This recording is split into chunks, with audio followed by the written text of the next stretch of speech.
करते हैं ना। नदी अपर्दन से बनी हुई स्थलाकृति को तो हम पढ़ चुके हैं, पढ़े ना। कितने प्रकार के थे? पहला क्या? 6 प्रकार के थे, पढ़ चुके हैं। किसी को याद है 6 का 6? अमन याद है? चल बता। हाँ हाँ और चित्रिकाएं, जलकर्तिका और जलप्रपात। वेरी गुड, इनके लिए तालियां हो जाए। देखिएगा, तो अभी हम पढ़ने वाले हैं नदी के द्वारा निर्मित निक्षेपात्मक स्थलाकृति। ठीक है, हम लोग यहां पर कल समझे हैं कि नदी परिवहन का कार्य कर रही है, कंकड़ पत्थर बालू को लेके जा रही है, जैसे कि हाईवा ट्रक जा रहा है ना। अभी तो गांव गांव में आपको धान ले जाता हुआ दिखेगा, तो नदी भी बहाकर ले जाती है कंकड़ पत्थर बालू को। स्पीड ज्यादा होता है नदी का, लेके जा रही है, अचानक स्पीड कम छोड़ते जाती है कंकड़ पत्थर बालू को। जो पत्थर वजनी है उसको जल्दी छोड़ दिया। तो यहां पर शुरू करते हैं। निक्षेपण का अर्थ होता है जमाव। नदी अपने साथ कंकड़ पत्थर बालू को बहा कर लाती है और उसका वेग कम हो जाता है, नदी का रफ्तार कम होता है, तो कंकड़ पत्थर बालू को अपने किनारों में जमा कर देती है या तली में जमा कर देती है। ठीक है, इसी को निक्षेपण कहते हैं। तो देखिएगा, शुरू करते हैं। तो आपको यहां पर टोटल 6 पॉइंट इसमें भी है, याद करना है। संक्षेप में बात करूंगा मैं। पहला जो निक्षेपण के द्वारा बनी हुई स्थलाकृति जलोढ़ पंख है ना, एलुवियल फैन बोलते हैं इसको। आखिर आपको यहां पर चित्र में दिखाई दे रहा है कि पहाड़ के नीचे, इसको हम लोग बोलते हैं गिरिपद। ठीक है, गिरी मतलब पर्वत के नीचे। पर्वत के नीचे क्या हो रही है? नदियां बहाकर ला रही है कंकड़ पत्थर, बड़े बड़े बोल्डर लेकर आ रही है, उसको क्या करता है? लुढ़का के लाती है और वहां पर इकट्ठा कर देती है नदियां।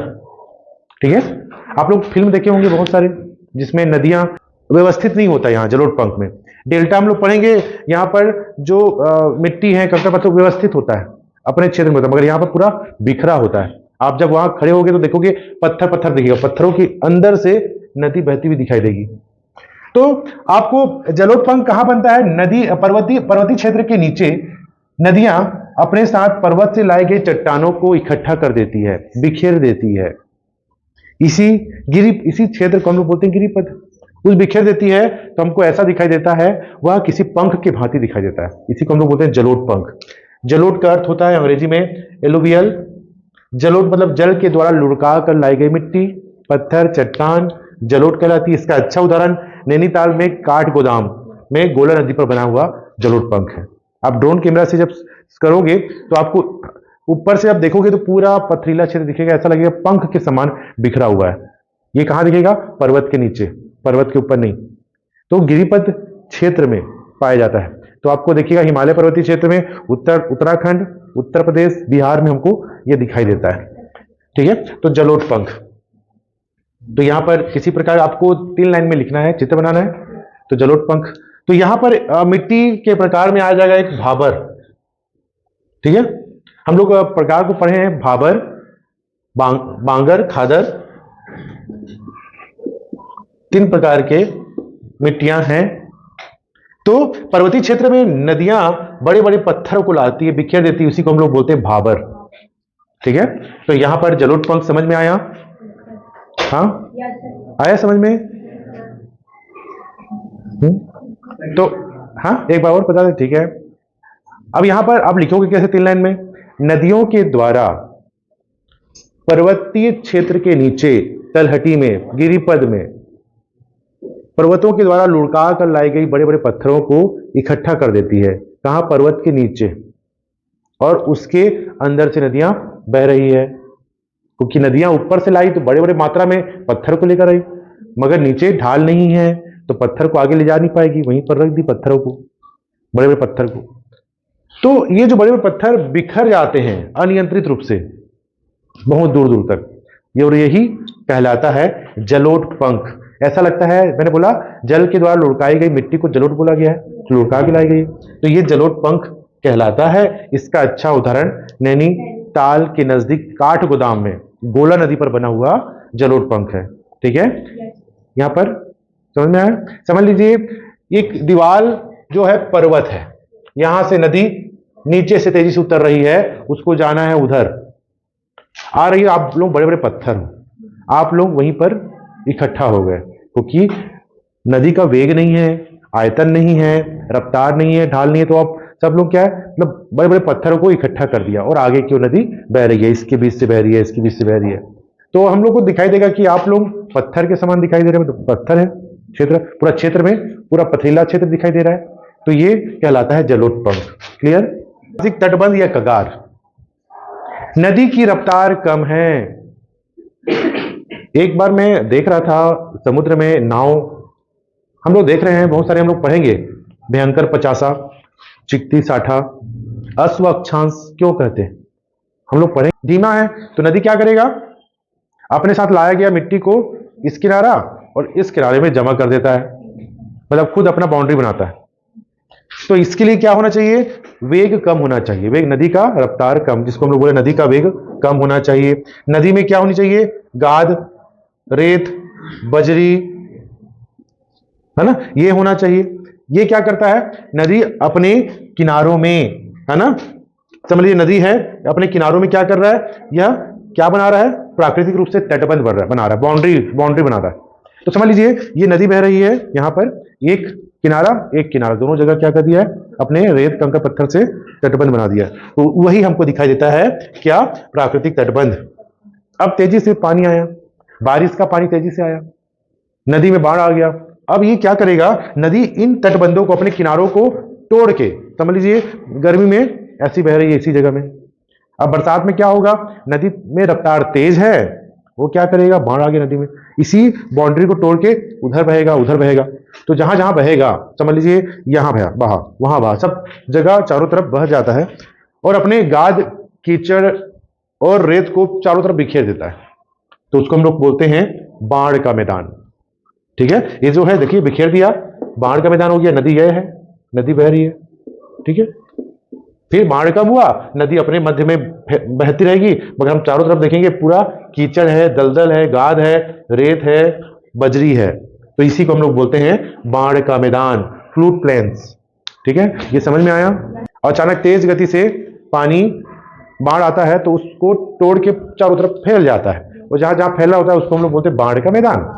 ठीक है, तो पहला जलोत्पंख, दूसरा प्राकृतिक कगार, तीसरा बाढ़ का मैदान। इसमें तीन में किसी को डाउट है?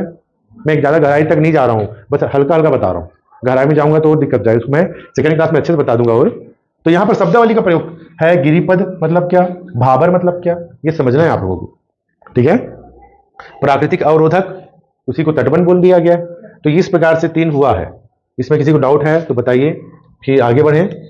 रेखा के समान ऐसी नहीं बह रही है, थोड़ा सा ऐसा बह रही है, इस तरह से। पहले नदी में अगर बाढ़ आता है, नदी में बाढ़ आता है, मतलब बारिश के दिनों में बाढ़ आया, नदी ऐसी बहेगी सीधी।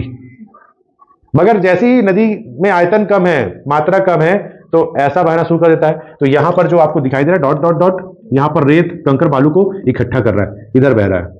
अब उसके बाद और वेग कम हो जाता है, मात्रा कम हो जाता है जल का, तो पूरी तरह से ऐसे घुमावदार होता है और यहां पर एक जगह का पानी भर जाता है। इसी को क्या बोलते हैं, झाड़न झील बोलते हैं। ठीक, तो यहां पर टर्निंग के पास वो अपना गाज जमा कर रहा है, फिर ऐसे ही घूमेगा, तो मतलब ऐसे घूम रहा है, तो यहां पर वो गाज जमा, यहीं पर पानी भर जाता है, उसी को बोलते हैं झाड़न झील, और घुमावदार हो रहा है, ऐसी हो रहा है, झाड़न झील हो गया। अब बारिश के दिन में फिर नदी में पानी आ गया, तेजी से अपना लाइन में बहना शुरू करेगा, ये बहना शुरू कर रहा है, और यहां पर जो झील बना था वो बना ही हुआ है, मगर नदी इसमें आगे बढ़ रही है। तो ये जो होता है, ऐसा दिखता है कि गाय का जो खुर होता है, गाय का जो पांव होता है, उसके समान दिखाई देता है ना, गाय का जो पांव, मतलब कैसा ऐसा कुछ होगा। तो ये जो दिखाई शेप ना, इसकी तरह दिखाई दे रहा है, इसको ऑक्स बो लेक कहते हैं, गोखुर झील। तो यहां पर झारन झील भरा होता है, उसको झारन झील कहते हैं। तेजी से जब नदी में बाढ़ आता है तो इस क्षेत्र में पानी भरा ही रहता है और वह नदी सीधी चली जाती है। तो ये जो शेप दिखाई देता है, इसी को ऑक्स बो लेक कहते हैं, है ना। गोखुर झील मतलब गाय के पांव के समान दिखाई देने वाला झील। कब बनता है, नदी के निक्षेपण से बनता है। आपको 6 याद करना है कि नदी के निक्षेपण से बनी हुई स्थलाकृति। नदी विसर्पण मतलब नदी में अधिक घुमाव होना। ठीक है, ये समझ में आया, हाँ, पीछे लड़कियां समझ में आई, अनुष्का आ गया, चलो पूछूंगा मैं इसके बाद। ठीक है, मैं फिर से बता रहा हूं, जब नदी में आयतन ज्यादा है, वेग ज्यादा है सीधी बहेगी, नदी में जल की मात्रा कम होगी घुमावदार बहेगी, है ना। और यहीं पर झील बन जाता है जिसको झारन झील कहते हैं। फिर तेज गति से बाढ़ आया, सेमी वाला बाढ़ आया तो ये जो बना हुआ था झील वो अलग हो जाता है नदी से बिल्कुल हट के, और नदी इधर बहेगी पानी उधर भरा है तो उसको हम लोग बोलते हैं ऑक्सबो लेक, गोखुर झील, है ना, गोखुर ऑक्सबो लेक होता है। और अंतिम है डेल्टा। प्रश्न पूछता है, हम लोग साइंस में या तो मैथ्स में 10वीं में यूज किए हैं डेल्टा। यह त्रिभुजाकार रूप में होता है, ये डेल्टा की आकृति का होता है। डेल्टा ऐसे बनाते हैं मैथ्स में। तो देखिएगा नदी की रफ्तार कम है, नदी जब समुद्र में मिलने वाला होता है तो बहुत सारी शाखाओं में विभक्त हो जाता है। अगर इसको हम लोग शेप बनाएं तो इस तरह से ट्रायंगल बना होता है, इसी को डेल्टा कहते हैं। तो एग्जांपल मतलब आपको जानना यह है कि डेल्टा क्या है, तो आपको यहां 2 लाइन लिखना पड़ेगा। नदी समुद्र में मिलने से पहले विभिन्न प्रकार की शाखाओं में विभक्त हो जाती है, उसकी रफ्तार कम हो जाती है, अपने साथ लाई गई मिट्टी को वह, जो उसकी मिट्टी बहुत महीन होती है उसको वह जमा कर देती है सामने, और नदी पर समुद्र में जाकर मिल जाती है। तो बहुत सारी शाखाओं में बढ़ जाती है ना, इसी को डेल्टा कहते हैं। डेल्टा के प्रकार होते हैं, जैसे कि डेल्टा के प्रकार है एक आपका पंजाकार डेल्टा, पक्षी के जो पंजे के समान दिखाई देता है। मैं अपना हाथ का बना दिया मगर यह पक्षी के पंजे के समान दिखाई देता है। हम लोग इसका उदाहरण बहुत है मिसिसिपी नदी में देखते हैं, नील नदी भी एक प्रकार का बनाता है ना। तो बहुत सारे डेल्टा के प्रकार, हम लोग डेल्टा वाला टॉपिक आएगा तो पढ़ेंगे और विस्तृत रूप से। तो यहां पर एक है चापाकार डेल्टा, तो आपको याद रखिएगा नील नदी चापाकार डेल्टा बनाती है। ये नील नदी है और यह इस तरह से बिखरी हुई है, अगर हम इसको देखें तो चाप के आकार का दिखता है। हम लोग मैथ में ऐसे बनाते हैं चापाकार, तो ये नील नदी बनाती है। और पंजाकार डेल्टा कौन बनाती है, मिसिसिपी नदी, है ना। तो आपको याद रखना पड़ेगा डेल्टा है। तो डेल्टा का अर्थ होता है, समझ में आ गया, यहां पर नदियां समुद्र में जाकर मिलने से पहले बहुत सारी शाखाओं में बट जाती हैं। यह अंग्रेजी या त्रिभुजाकार दिखाई देती है, और यही जो आकार है, यही जो क्षेत्र होता है डेल्टा कहलाता है। यहाँ पर नदियां हमें विभिन्न शाखाओं में बटी हुई दिखाई देती है, और ये बीच वाला जो भाग होता है दलदल वाला होता है, क्योंकि बहुत महीन गाद होता है यहाँ पर। तो विश्व का सबसे बड़ा डेल्टा जो बोल सकते हैं तो गंगा ब्रह्मपुत्र का जो डेल्टा है ना, जहां पर सुंदरी नामक वृक्ष पाया जाता है, इसका सुंदरवन का डेल्टा कहते हैं इसको, है ना। तो सुंदरी नामक वृक्ष पाने के कारण हम इसको सुंदरवन का डेल्टा कहते हैं। ये बांग्लादेश और भारत में है, ठीक है। हम लोग देख रहे हैं मैंग्रोव वृक्ष, जिसको हम लोग क्या बोलते हैं, सुंदरी वृक्ष, हाँ, तो सुंदरी वृक्ष बोलते हैं। तो सुंदरी वृक्ष जो होता है, इसमें आप देखिएगा इसके जो जड़ होते हैं ना, वो आप घास को उखाड़ने का कोशिश कीजिएगा। पत्थरों के बीच में जो घास होता है ना, उसको उखाड़ने को नहीं उखाड़ पाता। जब उखड़ेगा तो अपने साथ क्या लेगा, बहुत सारे मतलब मिट्टी को लेके जाएगा, उसके जड़ पूरा फैले होते हैं ना। तो मैंग्रोव जो वृक्ष होता है ना, जिसको सुंदरी वृक्ष बोला गया है, इसके जो जड़ होते हैं बहुत अधिक फैले होते हैं, है ना। और यही क्या कर रहे हैं, इस जगह में मृदा अपरदन को रोके हुए हैं। तो सुंदरी नामक वृक्ष के कारण सुंदरवन डेल्टा कहा जाता है। तो इस प्रकार से हमने नदी घाटी का निचला भाग देखा, और ये नदी घाटी का हम लोग गिरिपथ। तो इस प्रकार 6 पॉइंट है, जलोढ़ और है प्राकृतिक तटबंध, बाढ़ का मैदान, नदी विसर्पण, ऑक्सबो लेक, डेल्टा, है ना। और गुम्फित नदी अवरोधिका में हम इसी प्रकार का देख रहे हैं कि द्वीप बन गया, इसके चारों ओर आपको नदी बहती हुई दिखाई दे रही है, डेल्टा के एक भाग में ही है, उसको हम लोग गुम्फित नदी अवरोधिका कहते हैं, ठीक है। तो ये क्लास कंप्लीट होता है। नेक्स्ट क्लास में हम लोग छत्तीसगढ़ को पढ़ते हैं, ठीक है।